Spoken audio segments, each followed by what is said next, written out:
A lot of it might be nostalgia for an older way of living without the hustle and bustle of the modern world. I think it's just something that I long for, and I think maybe a lot of other people long for. My name is Adam Lehn. I grew up in New York State, upstate New York. My wife grew up just down the road here.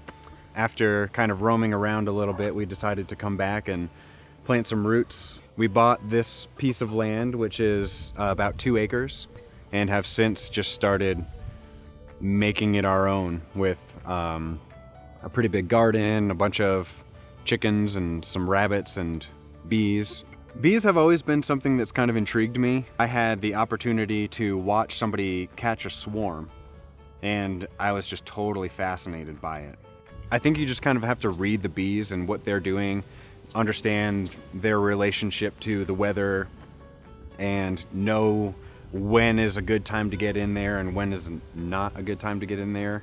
When we think queen, we kind of think like royalty, like the boss, but she's really not. She's really just the mother. She's the mother of the entire hive.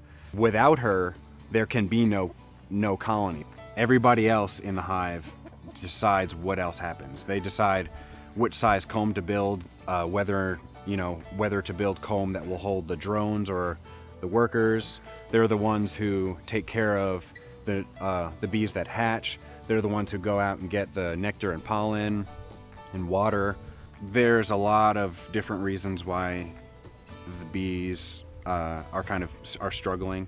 Really, I think the best thing you could probably do is just find a good source of native flowering plants. The internet is a bountiful source of information as to which plants are bee friendly, and even if you go into any store and buy a plant, a seedling, or even an established plant, so many companies nowadays are going to put that little bee-friendly logo on it because they know it's something that people care about. So I think it's pretty easy to figure out what the bees are going to like. Honey is one of those things where when the bees bring in nectar, the quality of the honey is going to be directly related to the quality of the source that they're getting it from.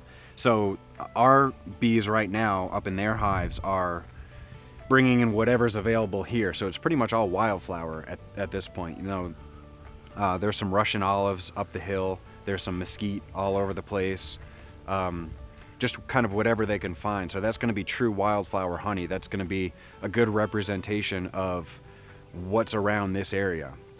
The flip side to that is when people would take their hives and just put them out into a field of, say, cotton, or the almond production in California. When you bring your bees out to monocrop like that, they're going to bring in just that nectar, just almond nectar or just cotton nectar, and your honey's going to represent that. That's what the honey is made out of. So if you don't want to keep bees, that's probably the best thing you can do.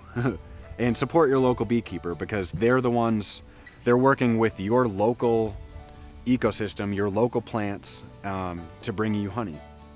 I really, really like the quote, I'm gonna butcher the quote, from Carlos Castaneda in The Teachings of Don Juan, where Don Juan says, you always have to ask yourself, does this path have a heart? And if it does, then that's the right path for you. That's where you should be. If not, it's of no use to you, and you'll know it. And this, for me, has a heart. It's kind of a heart that I've always been looking for.